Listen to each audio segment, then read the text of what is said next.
Public school reorganisation programme. Receiving का system ये था कि तमाम एप्लीकेशंस थ्रू कोरियर आनी थी। उसके बाद पैफ का एक अपना डाक सेक्शन है जिसमें ये सारी एप्लीकेशन रिसीव हुई। उसके बाद पैफ डाक सेक्शन ने ये एप्लीकेशंस सारी की सारी एप्लीकेशन रिसीविंग कमेटी को सबमिट करवाई। उसके बाद एप्लीकेशन रिसीविंग कमेटी ने ये सारी एप्लीकेशंस ऑनलाइन मॉड्यूल में पंच की। उस पंच करने के बाद अगली जो कमेटी थी इनिशियल स्क्रूटनी कमेटी, तमाम एप्लीकेशंस उस इनिशियल स्क्रूटनी कमेटी के हैंड ओवर की।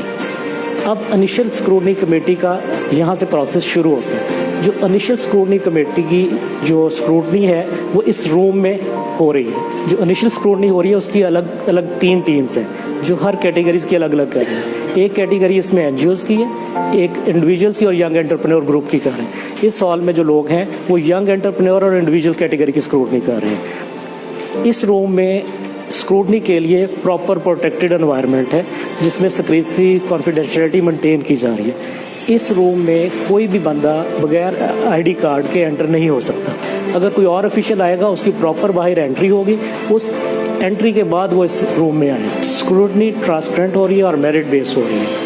इस मेरिट पे कोई भी चाहते हुए भी कोई भी पैफ का बंदा या कोई स्क्रूटनी टीम का मेंबर या रिव्यू का मेंबर इसमें कोई चेंज नहीं कर सकता। सारा एडवर्टाइज्ड और ट्रांसपेरेंट क्राइटेरिया।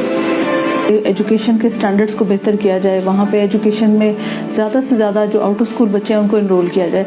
तो सबसे पहले मरहले में इसमें एक स्टेप ये लिया गया है कि ऐसे तमाम गवर्नमेंट स्कूल्स जहाँ पर ज़ीरो टीचर्स हैं या जहाँ पर असातिज़ा की कमी है और जिसकी वजह से बच्चे वहाँ पे एडमिशन नहीं ले पा रहे, तो इन स्कूलों पर टॉप प्रायोरिटी पे आउटसोर्स किया जा रहा है। उसकी सर्विसेज को आउटसोर्स बेसिकली किया जा रहा है। इसमें कुछ मिसकंसेप्शंस भी हैं कि शायद इन स्कूलों को प्राइवेटाइज किया जा रहा है। ऐसा बिल्कुल नहीं है।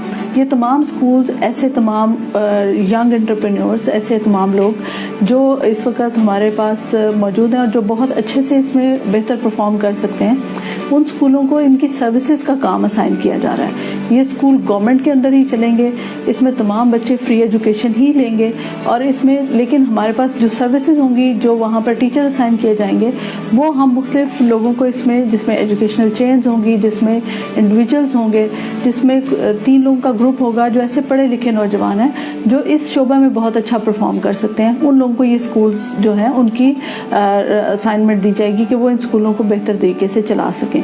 लिहाजा इस वक्त जो हमारे पास स्कूल्स हैं वो तकरीबन 13,000 के करीब ऐसे स्कूल्स हैं जो गवर्नमेंट ने आइडेंटिफाई किए हैं कि जहाँ पर हमारे पास टीचर्स की कमी है या टीचर्स वहाँ पर नहीं है, जिसकी वजह से उन स्कूलों को दोबारा से हम बहाल करने का एक काम कर रहे हैं। और इस वक्त पंजाब एजुकेशन फाउंडेशन को ये काम जो है वो मिनिस्टर एजुकेशन साहब ने अपनी डायरेक्ट सुपरविजन के अंदर इस काम को असाइन किया है और राना सिकंदर साहब और सेक्रेटरी स्कूल्स और एमडी पैफ इस सारे जो आउटसोर्सिंग का मरहला है इस तमाम को वो खुद से सुपरवाइज कर रहे हैं। इसमें पैफ की सारी टीम, पीमा की तमाम टीम इसके अंदर एंगेज है और इसमें दिन रात इसके ऊपर काम कर रहे हैं ताकि कम से कम वक्त में हम जल्द से जल्द इन स्कूलों को बहाल कर सकें, इन स्कूलों को फंक्शन कर सकें। और फाइनल सिलेक्शन का प्रोसेस जो है वो शुरू होने वाला है। मुख्तलिफ कमेटीज़ इसमें तश्कील दी गई हैं ताकि इसकी ट्रांसपेरेंसी उसको इंश्योर किया जा सके और किसी किस्म का जो मेरिट पे कॉम्प्रोमाइज़ ना किया जाए।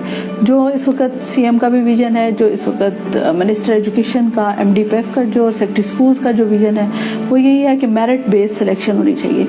किसी को भी हम इस तरह से फेवर ना करें। कोई भी इंडिविजुअल हो, कोई भी एजुकेशनल चेन हो, कोई भी एनजीओ हो, उसको हम किसी तरह से भी कोई फेवर नहीं कर सकते।